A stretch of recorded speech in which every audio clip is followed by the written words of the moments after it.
I'd like to lead with the Pledge of Allegiance. Pledge allegiance to the flag of the United States of America and to the republic for which it stands, one nation, under God, indivisible, with liberty and justice for all. You sound great over here. Ms. Lees, could you do the roll call, please?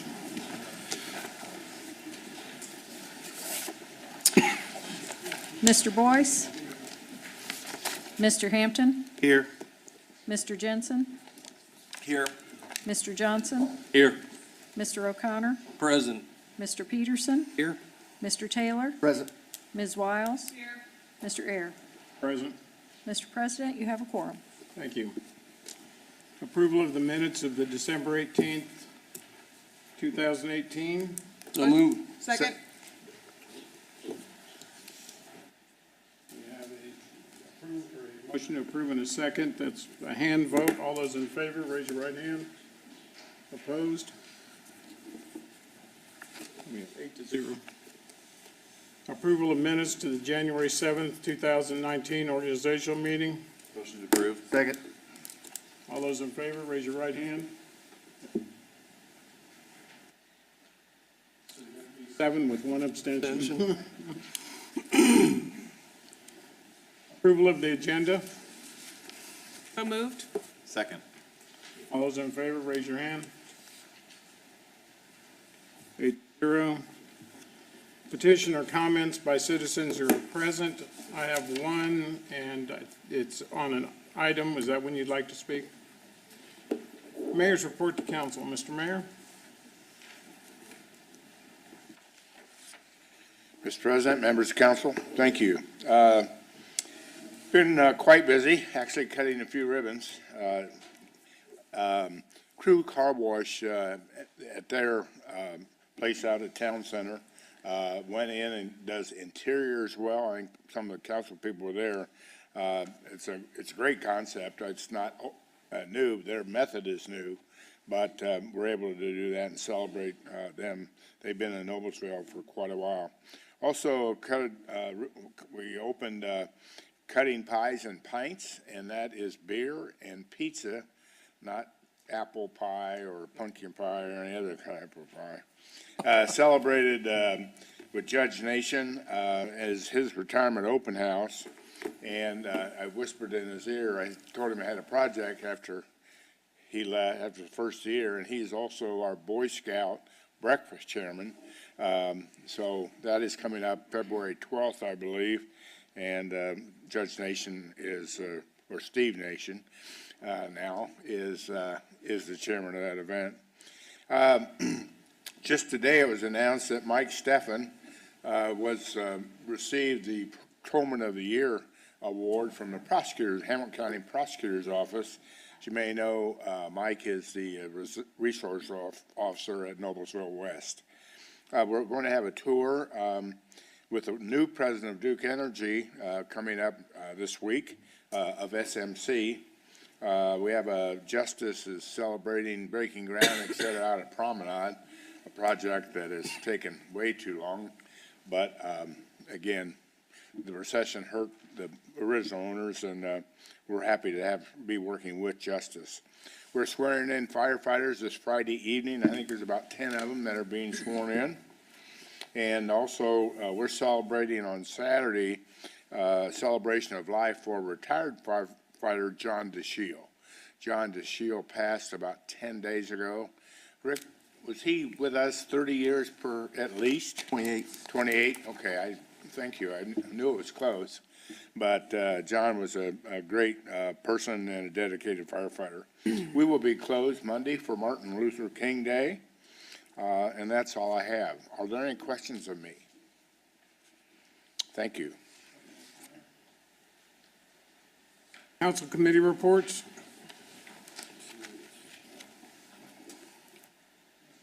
Mr. President, I am happy to share with you a brief Finance Committee report.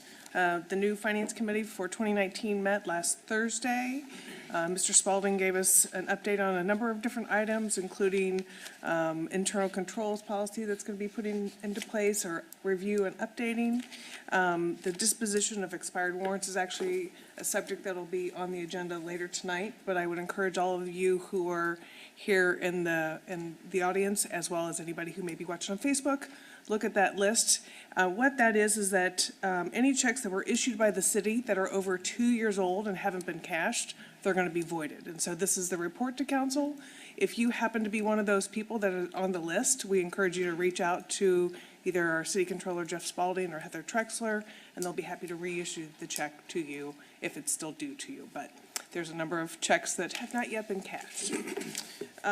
We have a number of routine fiscal actions that are coming up. We're going to be continuing to work on our TIF funds reconciliation, listing, and a number of other matters that will be coming later on this year.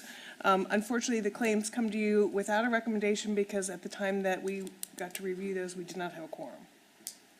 That is my brief report from the Finance Committee. Thank you, Ms. Wiles. Any other committee reports? I have a couple of housekeeping items that I want to take care of. Mr. Jensen has served us very well last year as council president, and the council would like to present him with the 2018 president. Service.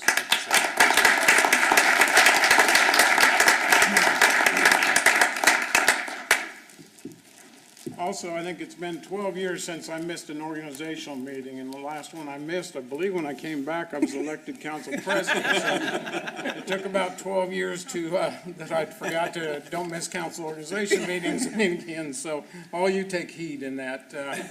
Also, I'd like to thank my dad, Mr. Ayer, for coming tonight to see me being sworn in, which isn't going to happen, but I may be sworn at, because it has been 10 years since I've done 12 years since I've done this, so. Just nudge me and correct me as we go along with this. So. Approval of claims. So moved. Second. We have an approval and a second. All those in favor, raise your right hand. 8-0. Previously discussed ordinances. Ordinance 4611-18. Council consider ordinance 4611-18, an ordinance for a change of zoning from FH and R1 to R2 for property at 11002 East 166th Street, Noblesville Township. I believe Mr. Wert's here, and you want to address both this one and the one after that? Yes, please. Andy Wirt, Church of Children Antrim. I just wanted to thank the council for their time and feedback on these items and this project. We are withdrawing this. As it stands now, the project just isn't economically feasible. We hope to get our arms around these costs and come back in the near future with maybe a slightly different project. But again, thank you for your time and effort. Thank you, Mr. Wirt. So 4611-18 and 4711-18 are hereby withdrawn.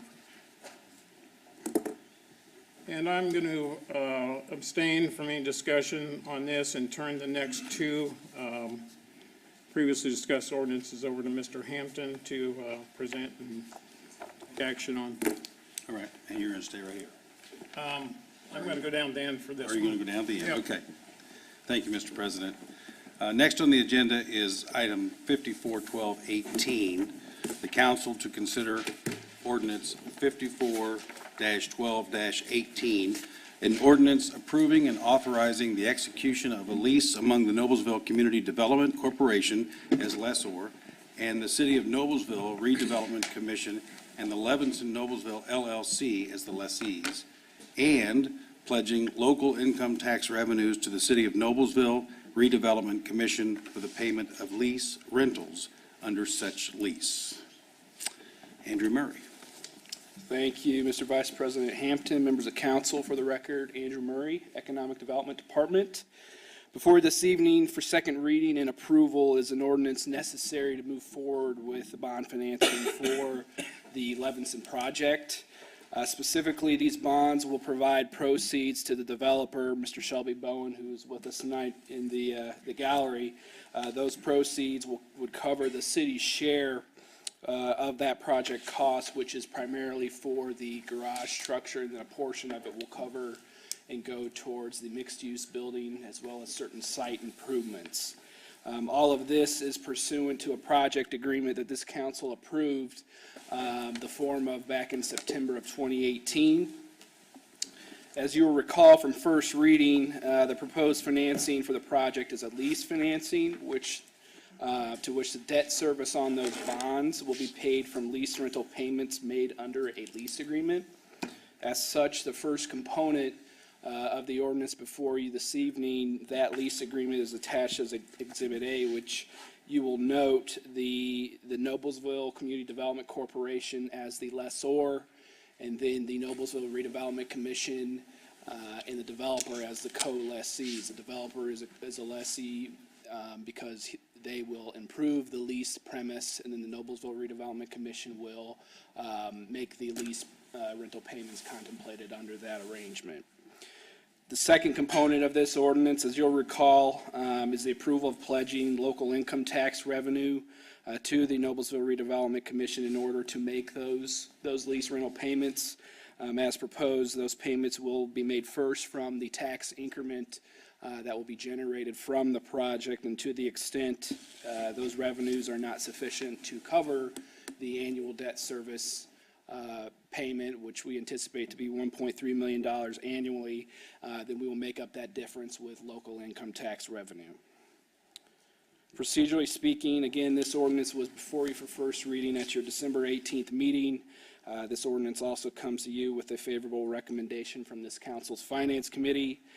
With that, I will close my presentation. I want to acknowledge that we have Mr. Dennis Otten, a partner with Bose McKinney and Evans. He's also bond counsel on this transaction. If you have any questions, he and I, as well as Mr. Jeff Spalding, we can entertain them at this time. Otherwise, we would request approval of this ordinance before you this evening.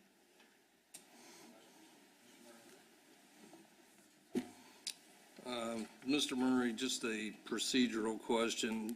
And Mr. Odd may have an answer, but I'm trying to determine, I'm reading the ordinance, is there a put provision in the bonds? Is 5 years? I see 5 years in here, but I don't know if there's been any conversation about 5 years or 10 years, or if we've even gotten to that point yet. I wasn't sure if the 5 years was accurate or not. Mr. O'Connor, I want to make sure I heard the question right. Did you ask if there was a put feature in the bond? Early redemption, like a 10-year? Yes. You won't find it in this ordinance, but in the forms of financing documents, and actually I think we have a packet of those that goes with the bond ordinance and the trust indenture.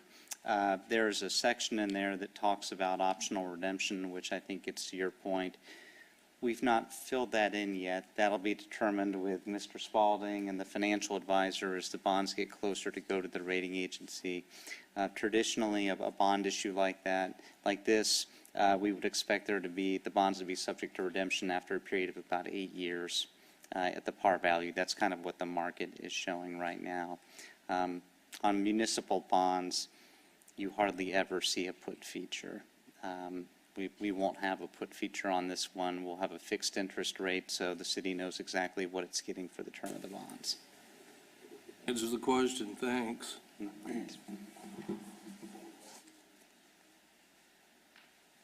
One comment. Do you want to do this half of the ordinance or the other? There's a second part to it.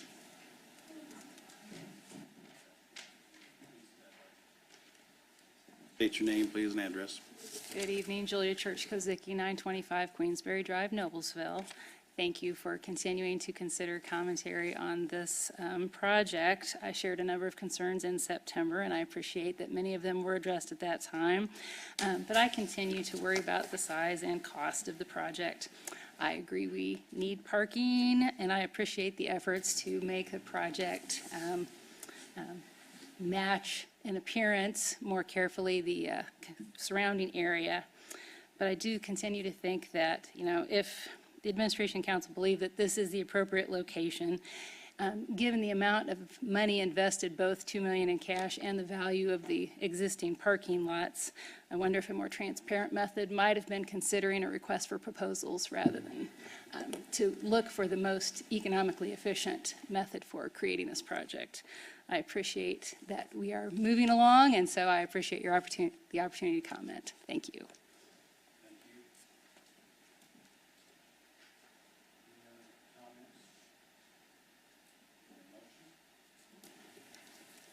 Mr. Vice President, I'll make a motion to approve 54-12-18 as submitted. Second. Roll call vote, correct? Yes. So we have a motion, we have a second. And Ms. Lees?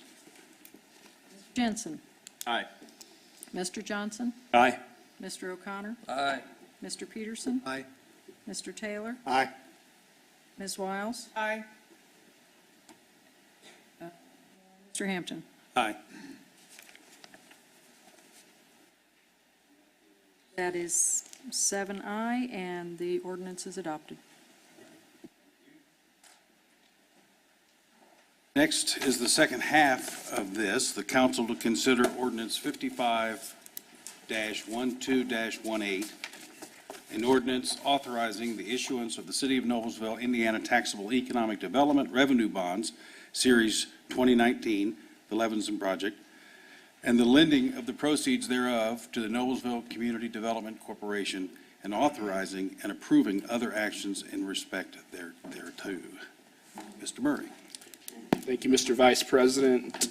Members of council, again, Andrew Murray for the record. Before you this evening for second reading and approval, again, is an ordinance necessary to further bond financing of the Levinson project. Specifically, this authorizes the issuance of taxable economic development revenue bonds that, again, will provide funds necessary for the city's share of the project costs. As you'll note, the maximum total principal amount for the issuance in the ordinance as written is not to exceed $19.1 million, which includes 4 components. Number 1, that is the cost of the project. Number 2, the cost of capitalized interest on the bonds. Number 3, cost of issuance for the bonds. And number 4, the cost for funding a reserve fund for the bonds. As you will also note in the ordinance, that principal amount could reduce to an amount not to exceed $17.8 million. And that reduction is in the event that we do not have to fund a reserve fund in order to sell the bonds on the open market to lenders and investors. I can tell you after numerous discussions with Controller Jeff Spalding and our financial advisor, O.W. Cronin Associates, reality is looking like funding a reserve fund is unlikely in order to sell these bonds. However, I will note the contingency of funding the reserve is included in the ordinance to be consistent with prior legal advertisements, as well as a matter of responsible contingency planning. Procedurally speaking, again, this was before you for first reading at your December 18th meeting, and comes before you with a favorable recommendation from this council's Finance Committee. With that, I will close my presentation. Mr. Spalding, Mr. Otten, and myself, we're happy to answer any questions at this time. Thank you, Mr. Thank you. Questions? Mr. Murray?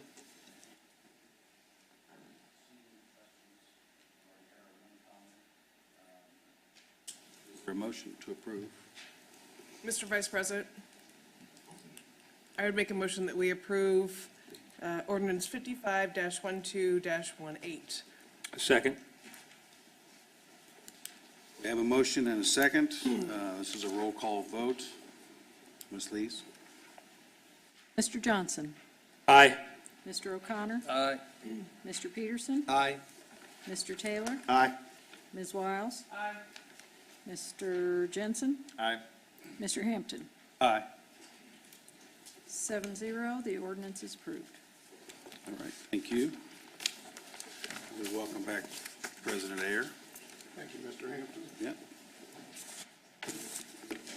Could you pass this down, Miss?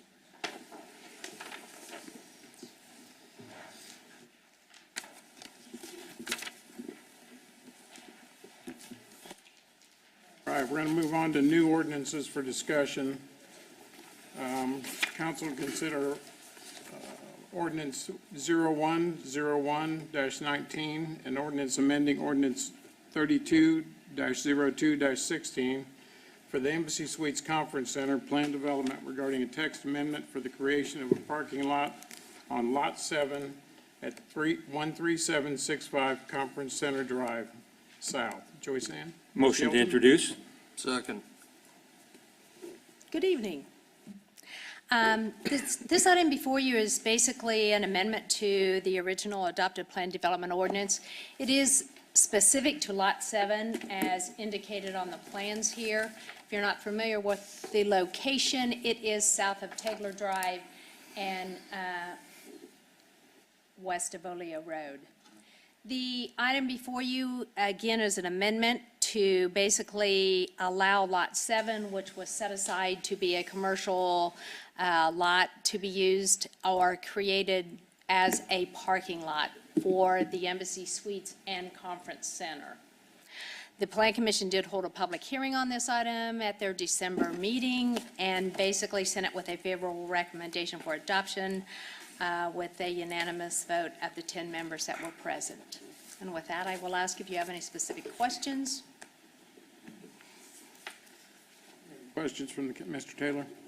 Did you say originally this was either an outlot or it could be a parking lot in the original agreement? No. In the original agreement, this was set aside to be basically 3 outlots here, to be used for, commercial purposes.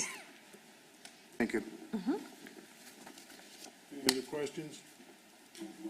Just one comment, I think out of, to dovetail to Rick's point, when we approved the funding that goes with this, we had presumed that outlot would be potentially have something developed on it. The fact of the matter is, there's a parking necessity out there, as we've all been there, so it's more a function of, it doesn't really compromise our financial situation, but it's a piece of property that could have had some development on it, could, maybe in the future too. I mean, he's gonna put a parking lot on it, but doesn't mean that you can't tear the parking lot up and build a building on it either. So it's just, at this point, I just think in transparency, ought to put it out there, make sure it's in the minutes, but it doesn't really have any impact on the transaction that's in place, so I just thought I would make that comment.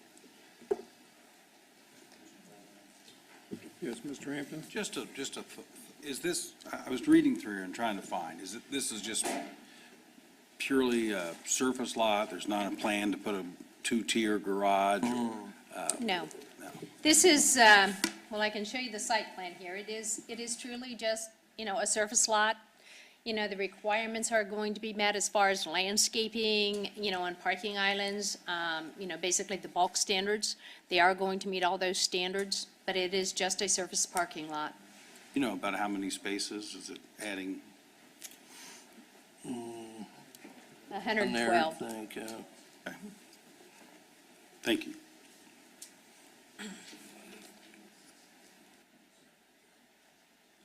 Any other questions for Ms. Shelton? This is a first reading, so we will see it again in 2 weeks. Thank you.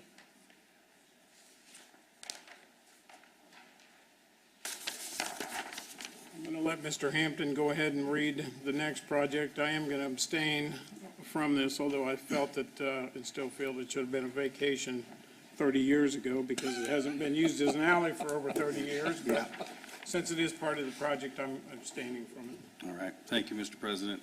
This is item 020119, council to consider ordinance 020119, an ordinance concerning the vacation of alley right-of-way for the north-south alley between 8th Street and 9th Street from the northern right-of-way line of Maple Avenue to the southern right-of-way line of the east-west alley between Maple Avenue and Connor Street, and establishing a public hearing. Mr. Hilton. motion to introduce. Good evening. Like I said, as Mr. Herbst stated before, this is This is related to the Levinson project. The alley's has been closed to vehicular access for some time. As we were doing the title work for the transfer and the title work for the Levinson project, this alley will need to be vacated. This is the ordinance for that. Also establishing a public hearing at the next common council meeting. And we will also be providing notice to the property owners in accordance with state statute. I request that the council set a date for the public hearing at the next meeting and propose the approval of the vacation of the alley at the following council meeting. Any questions? Any questions? I think it speaks for itself. Yeah. So this is the first reading, and we'll have the public hearing at the next. So moved. Second.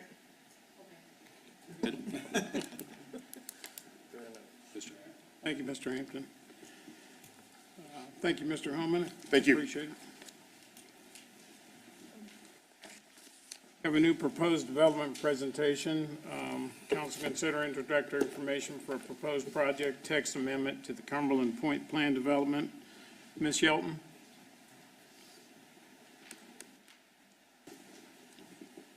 Good evening again.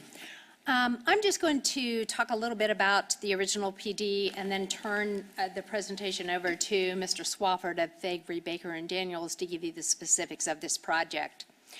The original PD for what is known as the Cumberland Point Plan Development, which is located south of Greenfield Avenue, east of Cumberland Road and west of Howe Road, basically was the first mixed-use plan development that was adopted in the corporate campus. That was done back in 2002.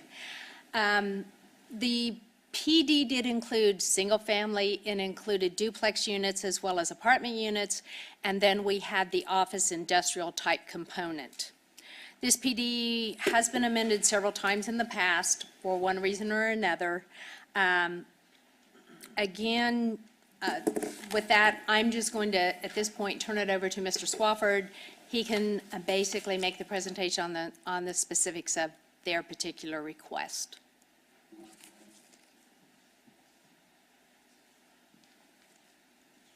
Thank you. Good evening.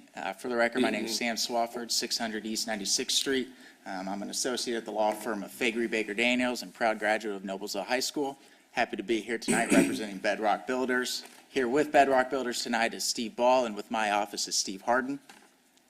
Bedrock Builders, through their affiliate Rockstone Investments, is the owner and developer of the property that's generally located along Endeavor Drive. I think the specific address is 15270 Endeavor Drive. A general depiction of this real estate is within your presentation packets and also shown up on the screen.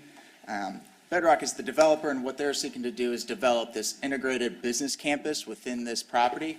The concept plan is also within your presentation materials, and as shown here on the screen. And the goal of this business campus is to attract businesses to relocate their corporate headquarters to within this development, so that those small businesses can relocate in Noblesville, ultimately succeed in Noblesville, and ultimately stay in Noblesville. And Bedrock is doing the exact same thing as they are relocating their corporate headquarters. They're currently leasing space in Noblesville and will be relocating their headquarters to within this business campus.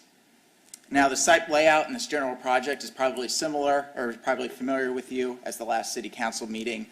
Bedrock presented a preliminary resolution for a 5-year real property tax abatement for this project. That item will actually be in front of you later on this evening for that final resolution and hearing. And so, in addition to the tax abatement, the next steps for this development is to seek some development standard text amendments to within the underlying plan development ordinance. And as long as Bedrock is able to seek and amend these standards, they're able to develop the plan pursuant to these plans.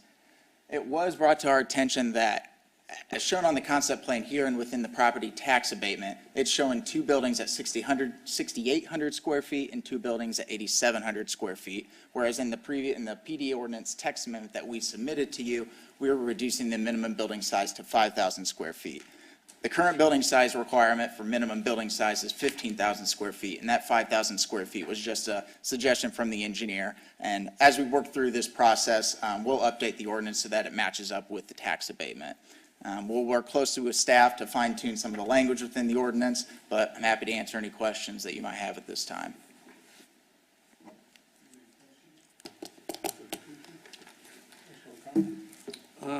Mr. Swafford, I was looking at the elevations, which are attractive. I was just curious, is there going to be any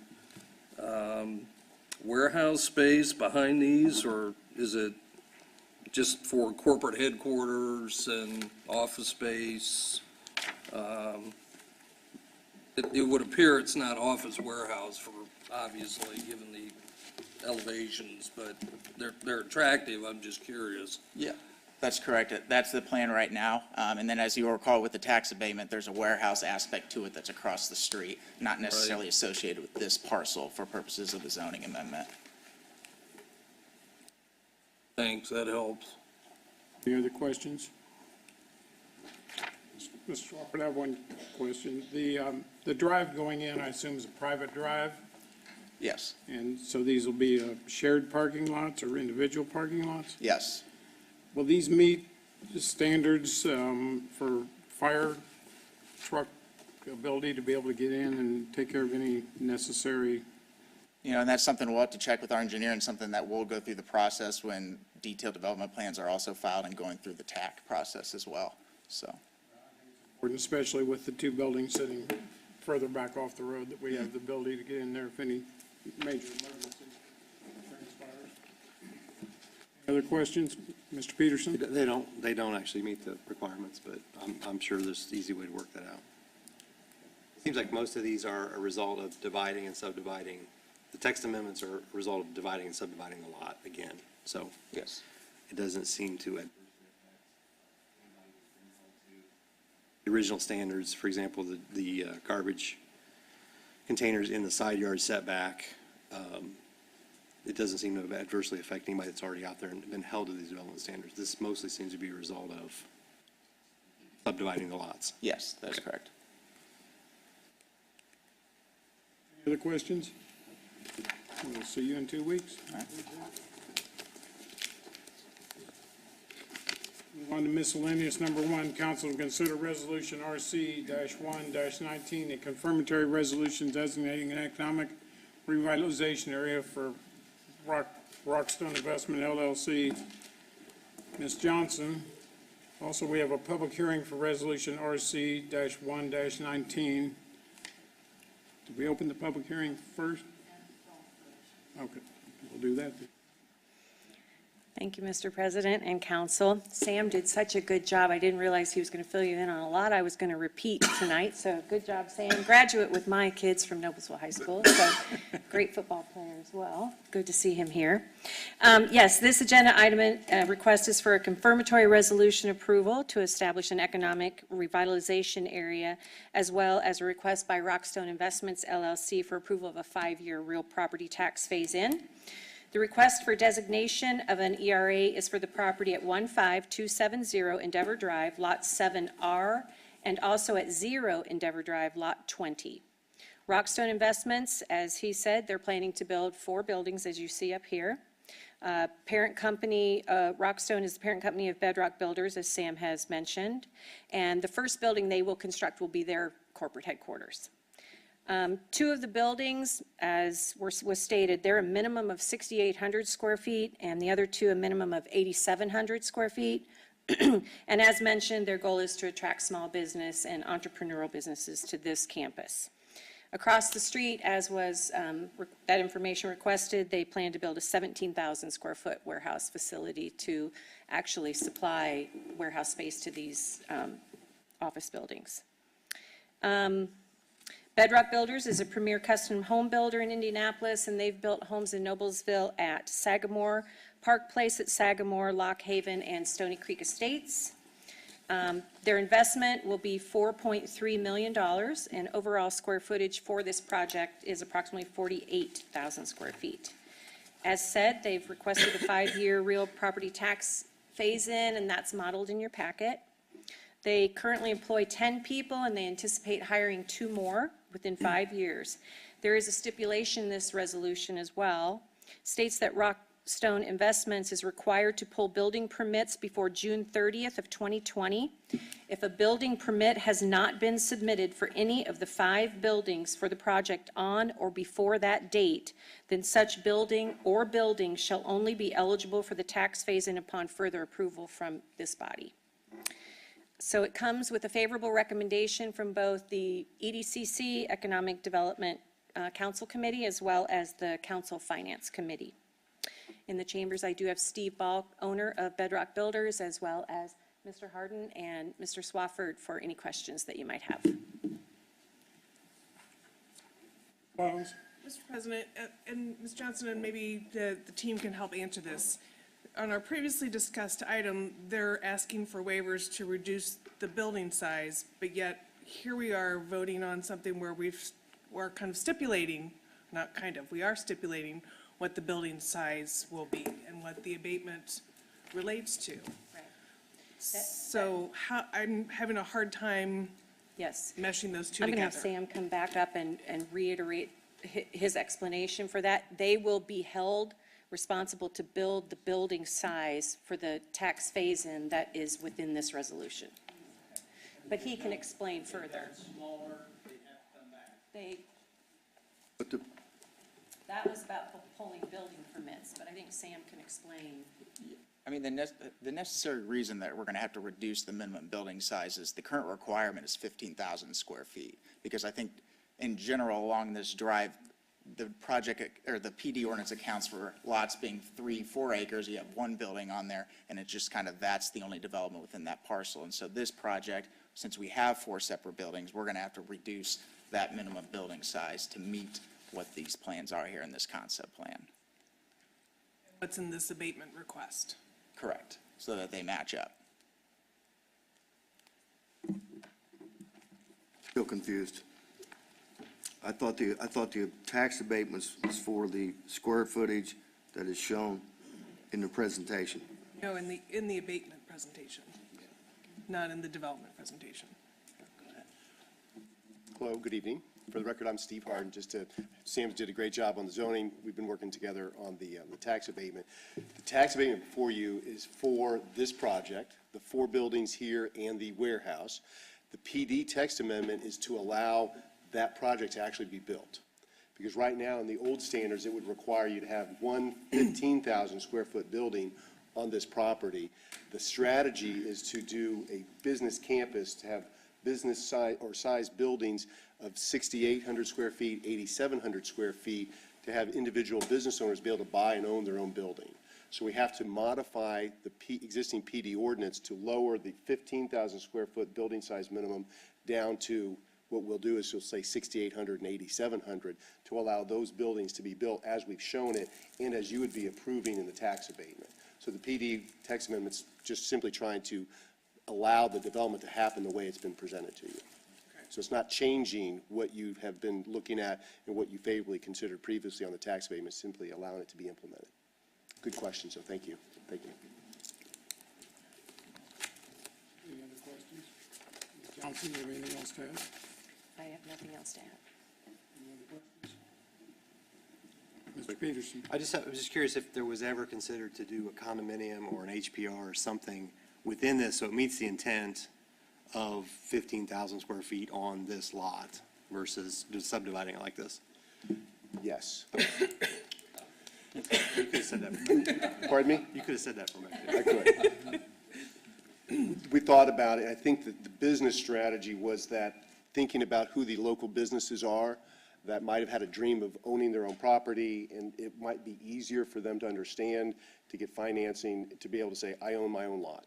I own my own parcel, my own piece of the dirt here in Noblesville, and I built my own building on it. So, but we did talk about it actually a lot about how to do it, and it really came down to making it as easy as possible for the small business owners to understand what the opportunity was, and so that's. I just also wondered too if there was a consideration that perhaps none of the abatements are helped kick in until 15,000 square feet are built to meet the intent. In other words, until we get 2 buildings up, if you only build 1 building, it's going to look a little strange that if perhaps we shouldn't kick any of this in until the second building is built. Do we get to 15,000 feet under construction? That was just a question. Yeah. Well, I think that the plan is they're Steve, correct me if I say this right, you're planning to build first two buildings this year, correct? Yeah, so the corporate headquarters, so part of it too, though, Mr. Peterson, is that one of the reasons for doing this is to help keep Bedrock here. Their building that they're building, the first one, is their corporate headquarters. And so there's a need and reason for the abatement, just even for that, and as well as they're going to build the warehouse right off the bat, too. Thank you for the question. So they'll be building two buildings this year?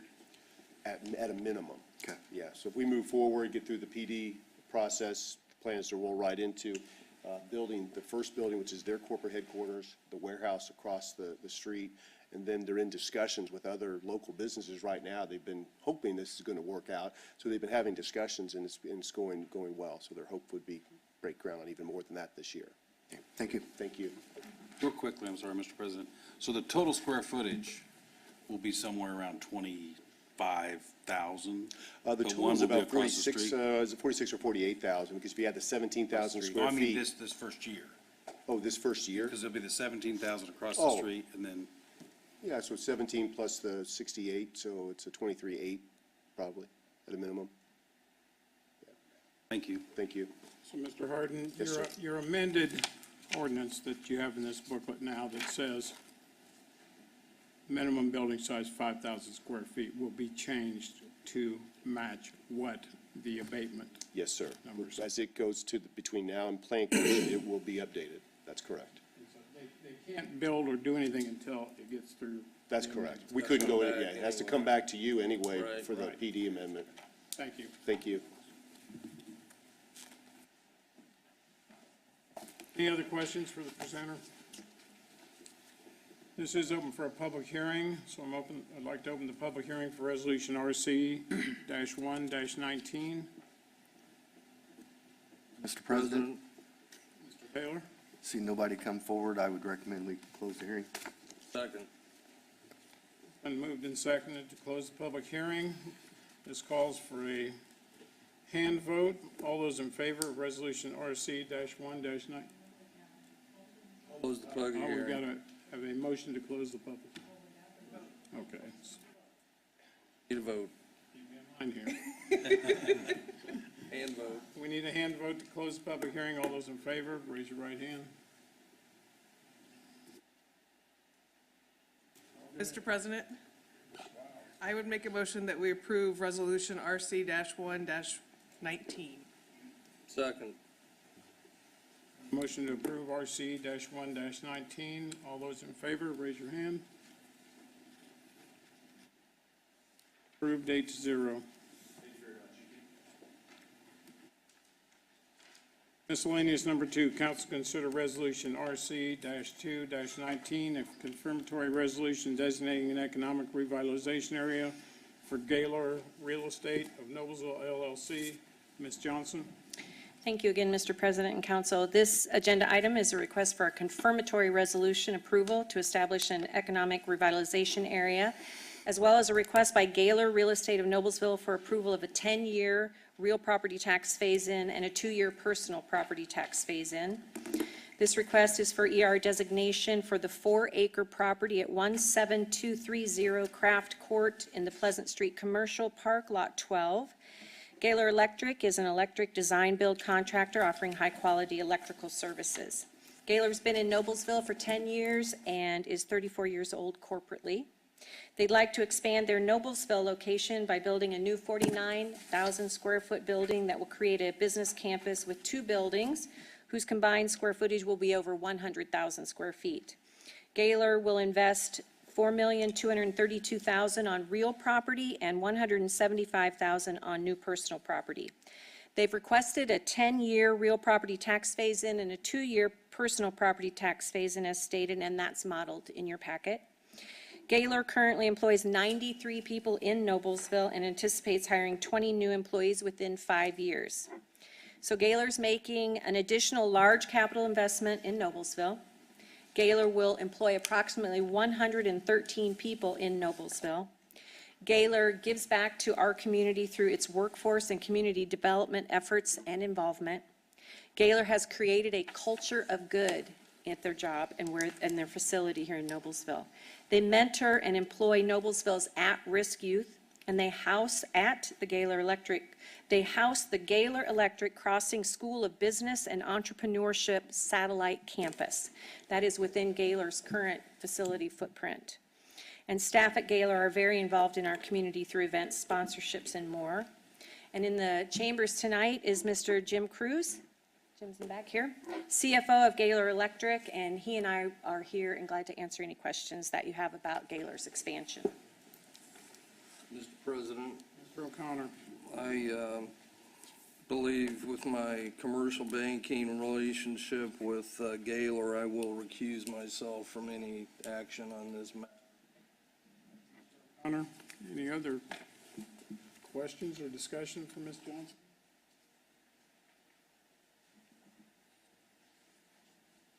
Not, then this is open for a public hearing. So I'd like to open the public hearing for Resolution RC-2-19. President, Wiles, seeing no one come forward for the public hearing, I would make a motion that we close that for RC-2-19. moved and seconded, close the public hearing for RC-2-19. Requires a hand vote. All those in favor of closing the public hearing, raise your right hand.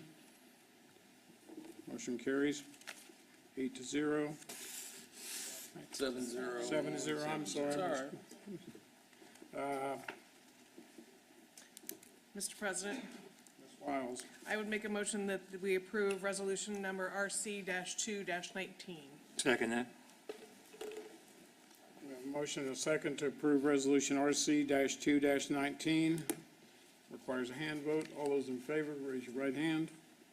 7-0. Thank you. I hate, do you have anything you'd like to add? I hate to have you come to the meeting. I want to thank the council and for their support for Gaylor Electric and continued support. Thank you.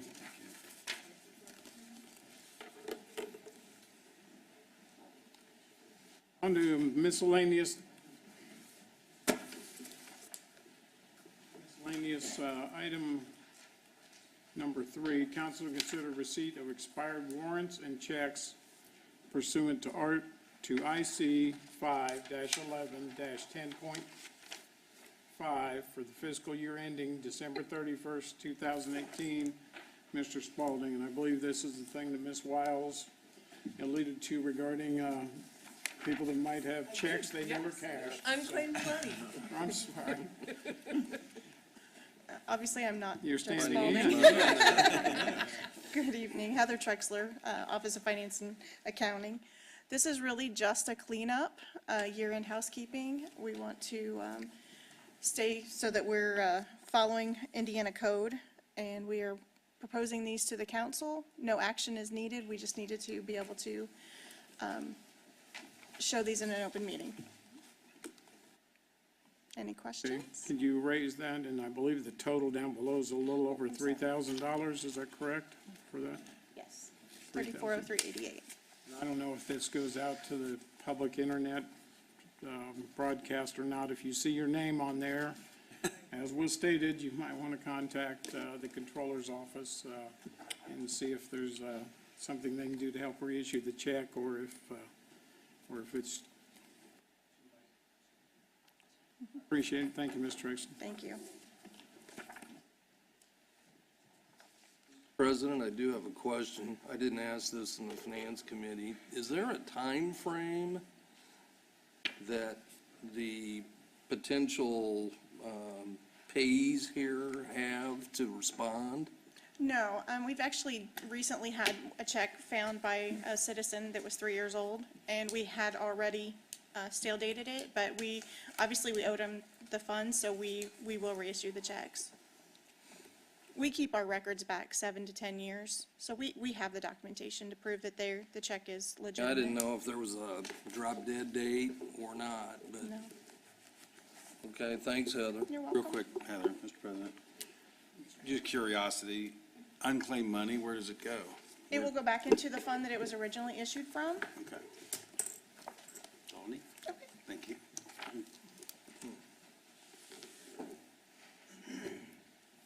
All right, council comments. I think we're done with all the other stuff that's out there. Any comments from anybody on the council? Mr. Taylor?